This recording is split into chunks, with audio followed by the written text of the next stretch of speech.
Kembali lagi di cerita Guchen. Buat yang suka cerita ini silahkan like dan share, buat yang belum subscribe, mau kapan subscribe-nya? Oke, kita langsung aja ke ceritanya. Guchen, bab tahun 1566 sampai tahun 1570. Dewa Salju, mengemudi dengan mata tertutup. Hal ini cukup membuat pengemudi ketakutan, tetapi tepat saat ia hendak melangkah maju untuk menghentikan Guchen, ia dengan cepat memutar tuas persneling dengan tangan kanannya, menginjak gas, dan melesat dengan kecepatan tinggi. Menutup mata. Dapat mencegah gangguan penglihatan. Terkadang apa yang dilihat mata belum tentu nyata. Di pegunungan Changbai, medan magnet itu aneh, dan distorsi spasial bukanlah hal yang aneh. Setelah Guchen menginjak gas dan melaju kencang, pengemudi itu perlahan berdiri, hendak mengumpat, tetapi setelah menegakkan tubuh dan melihat keluar, wajah pria itu langsung berubah. Tak jauh di depan adalah tujuan mereka. Pengemudi sebelumnya telah mengemudi selama kurang lebih 1 jam tanpa merasa bahwa mereka telah mencapai tujuan, tetapi ketika Guchen mengemudi dengan mata tertutup, ia hanya perlu menginjak pedal gas untuk melaju beberapa puluh meter sebelum melewati awan dan menemukan loket tiket Gunung Changbai tepat di luar. Orang-orang datang dan pergi, semuanya turis yang bersiap untuk mendaki gunung. Ini, kita sudah sampai. Tanya pengemudi itu, tampak terkejut. Keracunan miasma semacam ini umumnya dipahami sebagai labirin hantu, di mana ruang terdistorsi di area dengan medan magnet yang salah. Jalan yang Anda lalui bukan lagi yang Anda lihat sebelumnya. Anda pikir Anda bergerak maju, tetapi Anda hanya berputar-putar. Pada titik ini, akal sehat tidak berlaku. Menutup mata dan terus maju, tanpa terpengaruh oleh isyarat visual, memungkinkan Anda untuk melewati area tersebut dengan cepat. Guchen perlahan memarkir mobil di luar kawasan wisata Gunung Changbai. Keluar. Di balik area yang indah itu berdiri pegunungan bersalju yang megah, dan hembusan udara dingin menerpa mereka begitu mereka keluar dari mobil. Ini Qi Fengkou. Bukankah dia bilang dia akan menunggu kita di sini? Setelah turun dari mobil, Lan Wancheng melihat sekeliling dengan bingung dan berkata, "Kita harus masuk dulu. Ini baru pintu masuk utama. Kita belum sampai di Qi Fengkou." Mereka kemudian membeli beberapa tiket dan mengikuti kerumunan masuk. Seperti tembok besar, Gunung Changbai selalu dipadati wisatawan, kapanpun sepanjang tahun. Dengan turunnya salju lebat baru-baru ini, banyak orang semakin bersemangat untuk melihat kemegahannya. Qi Fengkou adalah pintu masuk ngarai di selatan Tianqi, Danau Surgawi, yang menandai akhir dari area terbuka, tempat tentara ditempatkan setiap tahun.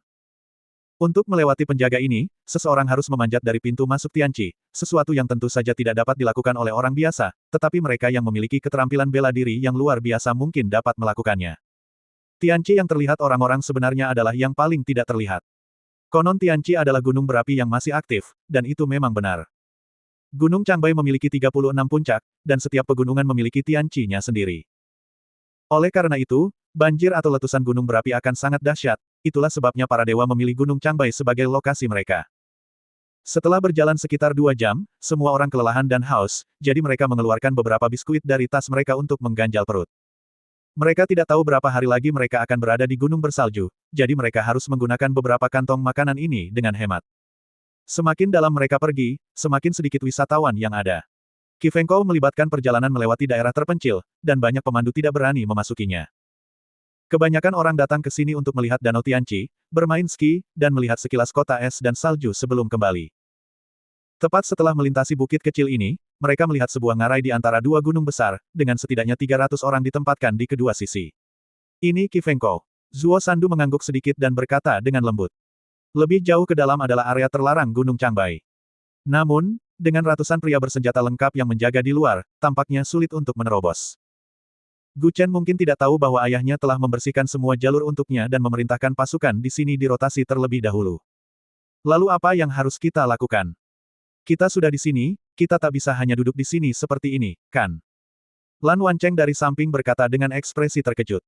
Zuo Sandu melirik bukit kecil di sebelah mereka, ayo kita ambil jalan memutar, ayo kita panjat. Kurasa itu ide yang bagus. Bagaimana menurutmu, Saudara Chen? Semua orang memandang Guchen, tetapi dia tersenyum nakal dan berkata lembut, tidak perlu. Itu salah satu orang kita. Karena dia melihat Sueding di antara kerumunan. Zhang Xingzu mungkin sudah memberitahu ayahnya rencananya, jadi semuanya sudah diatur sejak lama. Setelah Guchen dan kelompoknya turun, kelompok itu tidak bisa membedakan siapa yang mana, dan mereka semua mengambil senjata mereka dan mengepung mereka. Letakkan. Itu tuan muda ketiga kecil. Tidak menghormati yang tuan muda. Teriak Sueding dengan marah kepada mereka. Semua orang. Kemudian menurunkan senjata mereka. Sueding melangkah ke arahnya, dengan hormat menggenggam tangannya, dan berkata, saya diperintahkan untuk membebaskan keluarga Kong dari garnisun mereka. Saya sudah lama menunggu Tuan Muda Gu. Silahkan. Namun, Gu Chen baru berjalan beberapa langkah ketika ia berhenti, berbalik, dan meliriknya, ngomong-ngomong. Seorang temanku bilang dia menungguku di sini. Apa kau melihatnya? Tidak. Aku sudah bertugas di sini selama 2 hari. Keluarga Kong memberiku waktu 3 hari. Mereka akan kembali bergiliran besok. Kata Sueding lembut. Saat ini, seorang pemuda di sampingnya membisikkan sesuatu di telinganya. Tiba-tiba, Sueding menepuk dahinya, tadi malam, seseorang mencoba masuk ke kamp, dan aku menangkapnya. Dia dikurung di gudang belakang. Bawa aku menemuinya. Gu Chen buru-buru berkata. Tadi malam, Ji Sixuan mengatakan bahwa mereka akan bertemu di Qifengkou besok. Meskipun hubungannya dengan orang ini sangat rumit dan mereka telah bertarung berkali-kali sebelumnya, sehingga mereka dianggap rival, Gu Chen tidak meragukan karakternya. Karena dia bilang akan datang, dia pasti akan datang ke sini. Namun, yang tidak dipahami Gu Chen adalah bahwa kekuatan Sueding hanya pada tahap transformasi, kira-kira setingkat dengan keempat leluhur mayat. Secara logika, Ji Sixuan seharusnya tidak semudah itu ditangkap.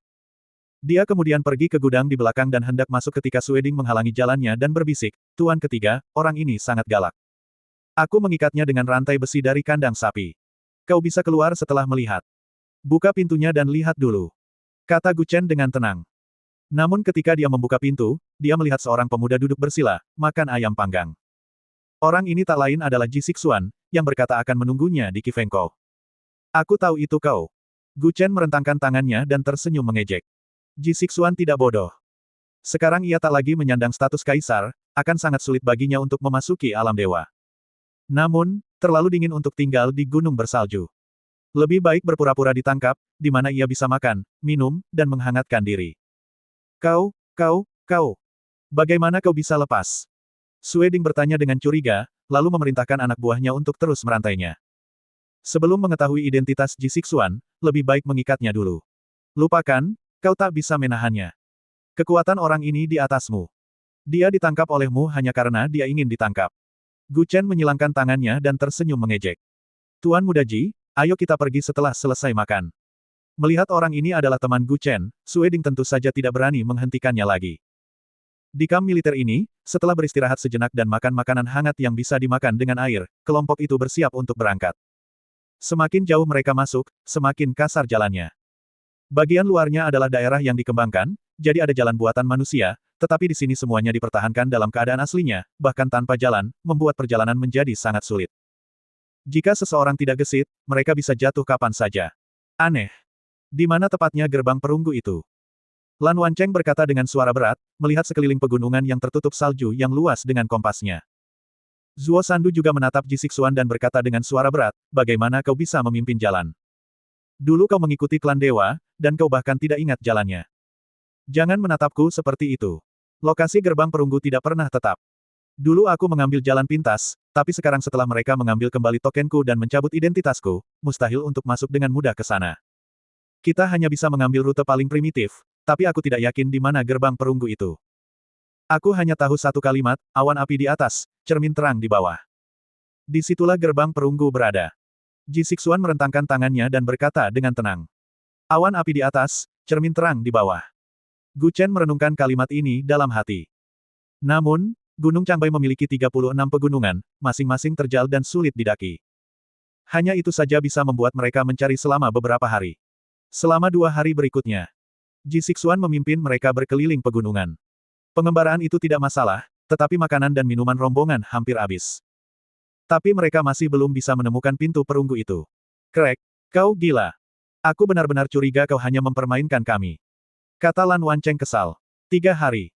Mereka sudah berkelana di pegunungan selama 3 hari. Tak satu pun dari mereka orang biasa, dan setelah 3 hari mereka belum menemukan satu petunjuk pun. Belum lagi Lan Wancheng, bahkan Gu Chen pun mulai sedikit marah. Ji Sixuan berjalan di depan, melirik ke arahnya, kalau tidak salah ingat, setelah melewati gunung itu, kita seharusnya sampai di pegunungan 100 roh, dan disitulah letak gerbang perunggu. Omong kosong. Kau bilang hal yang sama terakhir kali. Setelah berkelana, kita hanya punya 1 roti dan 1 botol air tersisa. Kita sudah makan dan minum semuanya. Kalau kita terus berjalan, kita hanya akan punya salju untuk dimakan. Lan Wancheng tak hanya geram, Zuo Sandu juga melotot padanya dan berkata dengan suara berat, kurasa kau benar-benar tak ingin membawa kami. Di saat seperti ini, kau masih memikirkan untuk melindungi mantan majikanmu, kan? Aku tidak. Ji Sixuan tak banyak menjelaskan, hanya berkata dengan nada yang sangat tenang dan dingin, kalau kau percaya padaku, ikutlah denganku. Kalau kau tak percaya, kita bisa ambil jalan lain. Kita jalan sendiri-sendiri. Bajingan. Kami sudah mengikutimu selama 3 hari 3 malam, dan kami sudah memakan semuanya, dan kau malah bilang kami jalan sendiri-sendiri. Apa kau manusia? Setelah berkata begitu, Lan Wancheng langsung membentuk segel tangan, Kimen Dunjia, Dui. Bulu pemecah es. Seketika, salju di bawah kakinya berubah menjadi paku-paku es tajam, menjebak Ji Sixuan dalam formasi es. Gerakan sekecil apapun akan membuat tombak es panjang melesat dari bawah kakinya, menusuknya sampai ke inti. Aku akan bertanya sekali lagi, apa kau benar-benar ingin membawa kami ke sana? Tanya Lan Wancheng serius. Gu Chen segera mencoba menghentikannya. Jika dia tidak bicara, perkelahian tak terelakkan. Namun, sebelum ia sempat membuka mulut, baru melangkah sedikit, Lan Wancheng dengan cepat mendesis, Kakak Chen, kau tak perlu membujukku. Aku sudah mendengarkan semua yang kau katakan sebelumnya, tapi aku harus meluruskan ini. Kalau aku tidak menuntunmu, apa kau pikir kau bisa sampai jauh ke Gunung Changbai? Kata Ji Sixuan dengan tenang. Dengan sedikit gerakan kaki kanannya, semua yang disebut formasi es runtuh. Teknik kuno ini, ketika berhadapan dengan seseorang dengan kekuatan alam jiwa baru lahir, hanya bisa menjadi pertandingan 50-50, tanpa pemenang yang jelas. Lan Wancheng masih berpikir untuk bergerak ketika tiba-tiba tanah bergetar hebat, dan semua orang mengira itu gempa bumi. Apa yang terjadi? Zuo Sandu juga memasang telinganya untuk mendengarkan dengan saksama. Tiba-tiba, Ji Sixuan berteriak, lari. Longsor.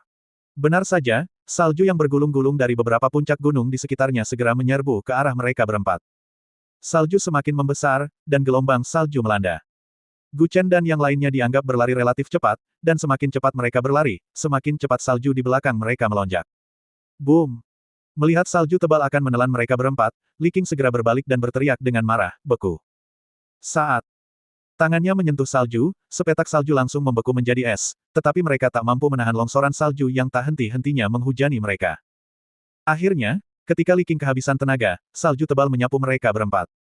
Tak seorang pun tahu seberapa jauh mereka tersapu, hanya saja mereka merasa berguling-guling di salju.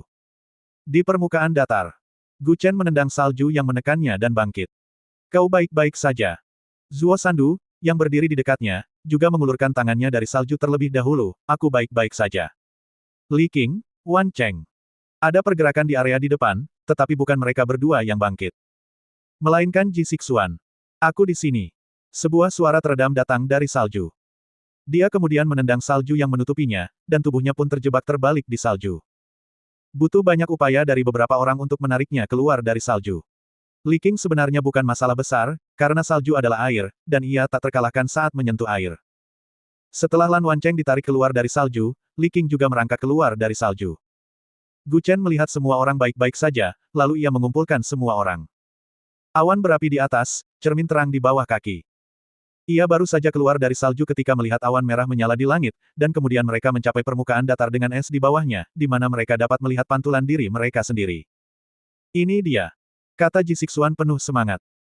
Sebelumnya, ketika ia bekerja untuk klan dewa, ia memiliki token yang memungkinkannya mengambil jalan pintas ke alam dewa, tetapi sekarang hal itu tidak mungkin lagi. Token itu ada pada Xie Sun, jadi ia hanya bisa masuk melalui Gunung Changbai dengan metode yang paling primitif. Lan Wancheng memegang kompas, kakinya menjejak formasi Bagua, dan 8 jimat Tongtian melayang di udara. Buka mata surgawi. Buka mata surgawi untuk melihat 3 alam. Di atas, aku melihat para dewa dan makhluk abadi dari alam surgawi. Di tengah, aku melihat keberuntungan dan kemalangan dunia fana. Di bawah, aku melihat para pejabat dunia bawah. Ketiga alam memasuki mata dharmaku. Setelah Lan Wancheng selesai merapal mantra ini, Tongtian jimat memancarkan cahaya biru yang menyinari lereng timur bukit. Seketika, salju di puncak bukit menghilang. Gu Chen dan yang lainnya awalnya mengira itu longsoran salju, tetapi setelah mundur beberapa langkah, salju berhenti di lereng gunung dan tidak meluncur turun. Setelah diamati lebih dekat, sebuah pintu perunggu muncul di lereng bukit. Cepat, ayo pergi, atau dia akan datang. Kata Ji Sixuan buru-buru. Kelompok itu tampak bingung, Gu Chen semakin bingung, siapa dia? Dewa salju yang menjaga pintu perunggu ini. Tepat saat kata-kata itu terucap, auman monster terdengar di kejauhan. Cepat, dia di sini. Seru Ji Sixuan. Kelompok itu bergegas menuju gerbang perunggu di tengah gunung, hampir mencapainya. Lan Wancheng memimpin, tetapi pada saat ini, sesosok makhluk besar seputih salju muncul di depannya dan menamparkan dadanya. Bang! Ia terlempar ke belakang, jatuh tersungkur ke tumpukan salju di dekatnya. Gu Chen dan yang lainnya berhenti dan melihat sekeliling, menemukan bahwa ada 6 monster seperti itu. Dewa salju yang kau bicarakan, apakah ke-6 monster salju itu? Monster salju ini masing-masing tingginya lebih dari 2 meter, kemungkinan primata, agak mirip monyet. Mereka memiliki 4 anggota tubuh seperti manusia dan dapat berjalan tegak, bergerak dengan kelincahan yang luar biasa. Ji Sixuan dan Gu Chen terkekeh pelan, saling membelakangi, bukan, itu hanya hewan peliharaannya. Penyusup di alam dewa. Bunuh. Suara lembut seorang gadis terdengar dari kejauhan. Semua orang menoleh, dan melihat seorang gadis mengenakan pakaian tipis seperti hanfu di bagian atas tubuhnya, bertelanjang kaki dan tanpa sepatu. Seuntai lonceng kecil menghiasi kaki kanannya, berdenting saat ia berjalan. Jika Gu Chen tidak salah, dia adalah dewa salju yang menjaga gerbang perunggu. 6 Yeti dengan marah bangkit dan menyerang Gu Chen dan rekan-rekannya dengan kecepatan luar biasa. Salah satu dari mereka mengayunkan tinjunya, tetapi Li Qing segera menghantamkan telapak tangannya ke tanah. Seketika, kaki ke-6 Yeti itu membeku begitu menyentuh tanah. Masuk. Li Qing mengayunkan tangan kanannya dengan kuat, membekukan separuh tubuh ke-6 Yeti itu di salju. 9 transformasi naga ilahi. Gadis muda itu sedikit mengernyit dan berkata dengan suara berat. Gu Chen melirik gadis itu dan tersenyum tenang, adik kecil, kau bawa hewan peliharaanmu kembali. Kami bisa melakukan urusan kami sendiri dan tidak saling mengganggu. Kurasa itu cara terbaik. Siapa yang kau panggil adik kecil? Aku bibi buyutmu. Gadis itu memelototi Gu Chen dengan marah, tetapi setelah hanya 3 detik saling menatap, ekspresinya menjadi sangat rumit. Qi Ziwei. Gumamnya beberapa kali. Ji Sixuan berdiri di samping Gu Chen dan berkata lembut, dia tidak kecil. His. Itu cukup kecil, mungkin kurang dari kap B, kan? Aku bicara tentang usia, bukan payudara. Percakapan antara keduanya benar-benar membuat Dewi Salju marah. Ia meraung pada monster salju, apa yang kalian lakukan berlama-lama? Bangun! 6 monster salju yang dibekukan Li Qing tiba-tiba menembus es dan mulai mengaum ke arah kelompok itu. Dewi Salju adalah dewa tingkat menengah, usianya hampir 100 tahun. Usianya setara dengan sekitar 18 tahun dalam hitungan manusia. Dia masih sangat muda. Ji Sixuan memutar matanya dan berkata dengan suara rendah. Seperti yang telah disebutkan sebelumnya, dewa tingkat menengah kurang lebih setara dengan alam jiwa baru lahir. Tentu saja, alam jiwa baru lahir juga terbagi menjadi tingkat yang lebih tinggi dan lebih rendah, tetapi setelah mencapai tingkat ini, mereka pada dasarnya semua disebut Master Jiwa Baru Lahir atau Naschen Soul. Gadis ini bernama Sueling, gadis salju generasi ke-36 dari Gunung Changbai, yang diperintahkan untuk menjaga gerbang perunggu ini dari generasi ke generasi. Inilah jalan sejati dari dunia fana ke alam dewa. Yang digunakan Ji Sixuan sebelumnya hanyalah sebuah gerbang kecil yang khusus dibukakan untuknya oleh para dewa. Faktanya, catatan paling awal tentang gadis salju dapat ditelusuri kembali ke kitab suci gunung dan lautan. Gadis salju selalu dianggap sebagai monster, tetapi sebenarnya dia adalah anggota para dewa, hanya saja bukan anggota para dewa ortodoks. Dewa-dewa ortodoks yang disebut-sebut adalah anak dari 2 dewa tinggi, yang jelas merupakan dewa tinggi. Anak dari dewa tinggi dan dewa tingkat menengah memiliki sedikit cacat genetik. Gadis salju ini mengolah dirinya hingga ke alam jiwa baru lahir, mencapai tingkat dewa tingkat menengah, tetapi ia tidak dilahirkan dalam keluarga bergengsi, sehingga ia pasti menghadapi beberapa prasangka. Sederhananya, bayangkan sebuah meja yang penuh dengan mahasiswa sarjana atau pasca sarjana. Anda juga memiliki gelar sarjana, tetapi gelar Anda berbeda, seperti naik dari perguruan tinggi junior ke gelar sarjana, dan ijazah akhir Anda adalah sarjana. Anda berada di tingkat yang sama, tetapi titik awal Anda lebih rendah, sehingga orang-orang akan tetap memandang rendah latar belakang pendidikan Anda. Banyak pemberi kerja hanya mengakui gelar pertama Anda. Itulah prinsipnya. Sebagai Dewi Salju, gadis salju menguasai lapisan salju Gunung Changbai sepanjang tahun. Secara nominal merupakan dewa tingkat menengah, ras dewa tidak menganggapnya sebagai bagian dari mereka. Statusnya hanya sedikit lebih tinggi daripada dewa tingkat rendah. 6 monster salju menyerbu ke arah Gu Chen dan Ji Sixuan, tinju mereka menghantam tanah dan mengirimkan lapisan salju. Gu Chen dan Ji Sixuan berusaha sekuat tenaga untuk menghindar, tetapi monster salju ini, meskipun ukurannya besar, ternyata sangat cepat. Kau dan Li Qing, buka pintunya. Ia melawan monster salju dengan tangan kosong, lalu berbalik ke Lan Wancheng dan berkata dengan suara berat. Baiklah. Lan Wancheng tidak ragu dan segera berbalik dan berlari menuju bukit kecil. Melihat mereka berdua ingin melepaskan diri dari pertarungan, Sueling segera melambaikan tangannya, mengirimkan 2 gelombang energi ke arah punggung mereka. Tinggalkan kehampaan.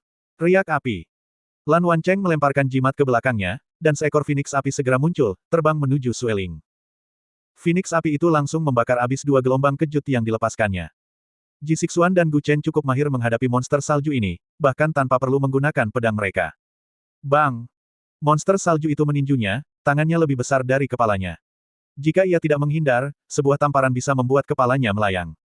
Ada rumor tentang monster salju di Gunung Changbai yang bisa berjalan tegak, setiap langkah setara dengan 2 langkah manusia. Monster salju itu meninju Gu Chen.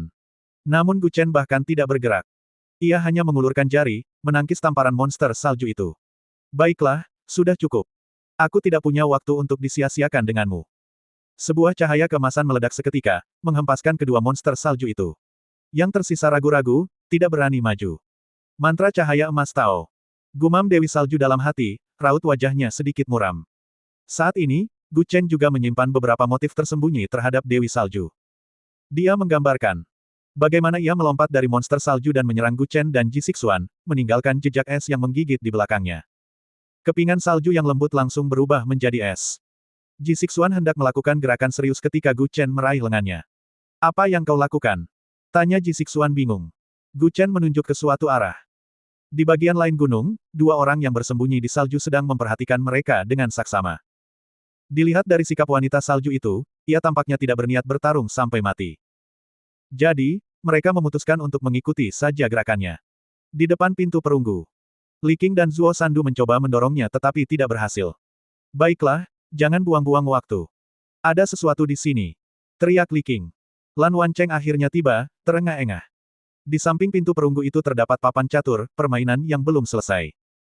Dan itu Go, bukan catur Cina. Aneh, kenapa ada papan catur di sini? Apa kita harus menyelesaikan permainan ini dulu sebelum bisa masuk? Lan Wancheng menggaruk kepalanya, tampak bingung. Saat ini, seorang pria tua berambut putih diam-diam muncul di belakang mereka. Benar. Kalau kau mengalahkanku, kau boleh masuk. Tapi Lan Wancheng dan Li Qing sama sekali tidak tahu cara bermain Go. Pria itu memainkan bidak-bidak di papan sebentar, dan seketika lebih dari selusin anak panah beracun keluar dari pintu perunggu. Dia dengan cepat melakukan salto ke belakang, menguatkan tangannya di tanah, dan memutar tubuhnya 360 derajat. Begitulah cara dia nyaris berhasil menghindari selusin anak panah beracun itu. Di bawah pintu perunggu, Gu Chen dan wanita salju bertarung dengan sengit. Bagi orang luar, mungkin tampak seperti mereka seimbang, tetapi pada kenyataannya, tidak satu pun dari mereka menggunakan kekuatan penuh mereka. Adapun Ji Sixuan dan Zuo Sandu, mereka masing-masing menghadapi 3 monster salju, dan mereka bertarung tanpa tekanan. Kekuatan monster salju ini tidak bisa dinilai dari tingkat kultivasi biasa. Mereka hanyalah binatang buas, yang hanya mengandalkan kecepatan, kelincahan, dan kekuatan kasar. Diperkirakan kali ini, mereka berdua telah mengalahkan kedua monster salju ini secara telak, membuat mereka mempertanyakan keberadaan mereka. Kau juga tidak berguna. Aku sudah selesai berurusan dengan mereka, dan kau masih belum selesai. Panggil aku, kakak, dan aku akan membantumu. Zuo Sandu terkekeh mengejek. Ketiga monster salju itu menumpuk menjadi sebuah gunung kecil, dan ia duduk di atasnya, menyeringai jahat pada Ji Sixuan. Ji Sixuan mungkin juga marah padanya, dan langsung mengangkat monster salju yang telah melancarkan pukulan dengan satu tangan. Monster salju ini tingginya 2 meter, dan pukulannya lebih besar dari kepala Ji Sixuan, namun ia hanya mencengkeram kerahnya dan mengangkatnya. Bang! Monster salju itu terbanting keras ke tanah, langsung menerbangkan kepingan salju, dan monster salju itu berhenti bergerak. Kalau aku tidak menunggumu, aku pasti sudah menyusulmu. Ji Sixuan mencibir. Zuo Sandu hanya meliriknya dan berkata, bebek mati pun masih punya paruh yang keras kepala. Bersembunyi tak jauh dari sana, 2 orang yang tampak licik mengintai di balik batu, mengawasi mereka. Namun saat ini, Ji Sixuan dan Zuo Sandu bertukar pandang, keduanya serentak menoleh ke arah mereka dengan senyum licik dan provokasi. Bahkan Zuo Sandu memberi isyarat kepada 2 orang yang bersembunyi di balik bebatuan, menakut-nakuti mereka agar segera melarikan diri. Saat ini, monster salju yang tak terhitung jumlahnya muncul di berbagai tempat di atas depresi.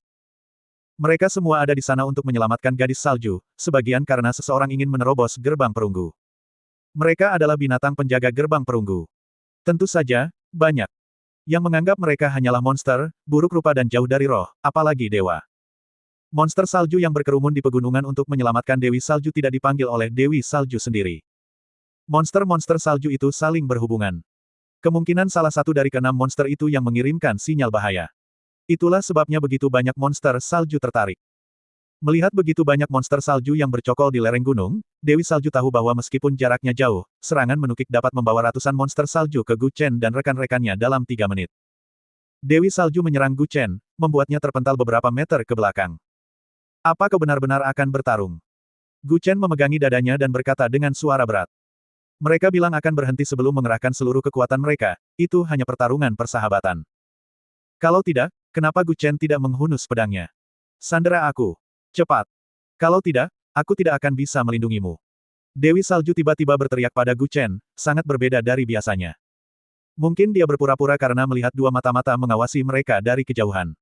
Dia mengayunkan tangan kanannya, menciptakan lapisan kepingan salju, dan melemparkannya ke arah Gu Chen. Namun, Gu Chen bereaksi sangat cepat, menyelinap melewatinya dan mengeluarkan pisau kupu-kupu dari lengan bajunya, mengarahkannya langsung ke leher Lan Wancheng. Kakak Chen. Cepat kemari, aku tidak tahan lagi. Apa-apaan ini? Aku tidak mengerti apa-apa. Suara Lan Wancheng datang dari arah pintu perunggu. Ada Laozi setengah langkah yang menjaga puncak. Kalau mau masuk, kau harus mengalahkannya dulu dalam permainan catur. Dia dikenal sebagai dewa catur dan telah disegel di sini selama ribuan tahun. Siapapun yang bisa mengalahkannya bisa menghancurkan segel dan membuka gerbangnya. Kata Dewi Salju dengan tenang. Satu-satunya hal yang membingungkan Gu Chen adalah mengapa dia membantunya. Karena dia tampan. Jelas. Tidak. Mengapa kau membantuku? Tanya Gu Chen lembut sambil menghunus pisau ke lehernya. Dewi Salju hanya tersenyum tipis, jangan naif. Aku tidak membantumu, aku hanya membantu diriku sendiri. Aku tahu betul mengapa kau datang ke sini. Jika dunia ini musnah, kami para dewa kecil tentu akan menderita juga. Nenekku berkata bahwa mereka yang memiliki kekayaan kaisar manusia memikul nyawa semua makhluk hidup di pundak mereka, dan berpesan kepadaku untuk tidak menghentikan mereka. Memang, bagi para dewa dengan status mereka, jika rencana penghancuran dunia benar-benar diluncurkan, mereka juga tidak akan bisa melarikan diri. Para dewa telah memutuskan untuk melakukan pembersihan besar-besaran. Para dewa, dengan asal-usul yang meragukan dan darah yang tidak murni ini, di mata mereka, adalah monster, dan ditakdirkan untuk dihancurkan. Lebih jauh lagi, Sue Ling, si gadis salju, dikenal sebagai Dewi Salju generasi ke-36 dari Gunung Changbai, memiliki tujuan lain selain menjaga gerbang perunggu, menunggu kedatangan seseorang dengan takdir seorang kaisar manusia. Gu Chen melirik gerombolan monster salju yang mendekat dan berbisik, suruh mereka kembali. Dewi Salju berkomunikasi dengan monster salju bukan dengan kata-kata, melainkan dengan gelombang suara. Mulut Sue Ling tampak terus bergerak, melantunkan semacam mantra. Monster-monster salju itu kemudian mundur selangkah demi selangkah. Hal ini sedikit mengejutkan Gu Chen. Mereka sangat patuh. Namun, ia tidak ragu dan segera memimpin Sue Ling menuju gerbang perunggu. Ayo pergi. Teriak Zuo Sandu kepada Ji Xixuan. Sepertinya mereka berdua masih butuh waktu untuk menyelesaikan masalah. Zuo Sandu adalah pembuat onar, dan Ji Xixuan adalah seseorang yang menolak untuk patuh. Mungkin jika kau berbicara dengannya dengan tenang, tidak akan ada masalah, tetapi jika kau menggunakan nada memerintah seperti itu, bagaimana mungkin dia bisa patuh? Kurasa kita perlu mencari kesempatan untuk bertarung dengan benar. Ji Xixuan meliriknya dan mencibir. Mendengar ini, Zuo Sandu langsung menyingsingkan lengan bajunya, tidak ada waktu yang lebih baik daripada sekarang, ayo kita lakukan hari ini. Kalau bukan karena masalah ini, aku mungkin sudah memberimu pelajaran hari ini. Tapi hari ini, aku akan melepaskanmu, ingat, aku tidak akan melepaskanmu. Ji Xixuan menatapnya dengan jijik dan tersenyum. Kenapa? Selalu membiarkan orang lolos, apa kau penjaga kandang kuda? Membiarkan kuda berkeliaran bebas setiap hari. Ini membuat Ji Xixuan marah. Jam berapa sekarang? Mereka bahkan belum memasuki gerbang perunggu. Jika mereka berdua mulai bertarung duluan, bukankah itu akan membuat mereka menjadi bahan tertawaan? Setelah memasuki gerbang perunggu, konflik internal bukan lagi pilihan. Prioritas utama sekarang adalah membalas dendam kepada para dewa dan menghentikan cabang dari meluncurkan rencana penghancuran dunia yang sebenarnya. Krisis belum berakhir, dan mereka berdua bersikeras membuktikan diri mereka benar, apa itu masuk akal. Apa yang kalian berdua lakukan? Naik ke sini. Gu Chen berteriak marah dari atas bukit kecil. Zuo Sandu akhirnya menahan amarahnya dan menunjuk Ji Xixuan sambil terkekeh, baiklah. Kita akan mengingat dendam ini. Kalau kita keluar, tunggu saja, aku akan menghajarmu sampai babak belur. Tidak datang itu bajingan. Tidak ada yang tinggal di sini. Semua orang harus kembali hidup-hidup. Tidak masalah, aku jamin bajingan itu adalah kau. Bersambung.